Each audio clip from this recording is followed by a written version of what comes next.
you can enter these technological issues at the hardest place, which I think AI weapons, second strike capability, these existential questions, they are the hardest edge cases, then you can work your way back. And I think that's the challenge that we have now. I really feel like at the moment, a lot of the debate and attention and oxygen around AI and technology is focused on a handful of companies in the US. And I really do feel like people are missing what's happening in China.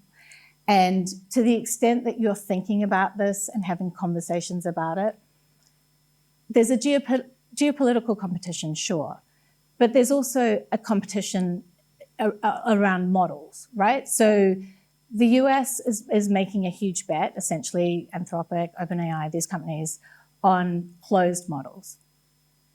China, through DeepSeek and through Qwen and through a lot of these frontier models that are coming out, has bet on open source. And I think one of the questions that we should explore, and one of the things that was bubbling under these AI weapons negotiations were the questions around this. Open, closed.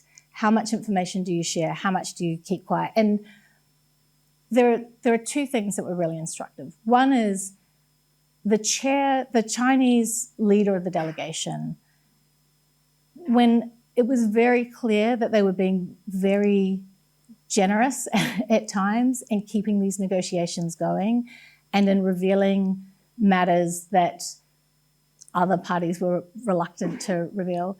And I remember asking and saying, why are you doing this? Why are you potentially, unilaterally disarming by indicating that you're prepared to make compromise? And what they said is that we were too late on negotiations around nuclear, and it got very close to the wire. We were too late on cybersecurity, and particularly cybersecurity governance. The thing we cannot be too late on is agreement around AI.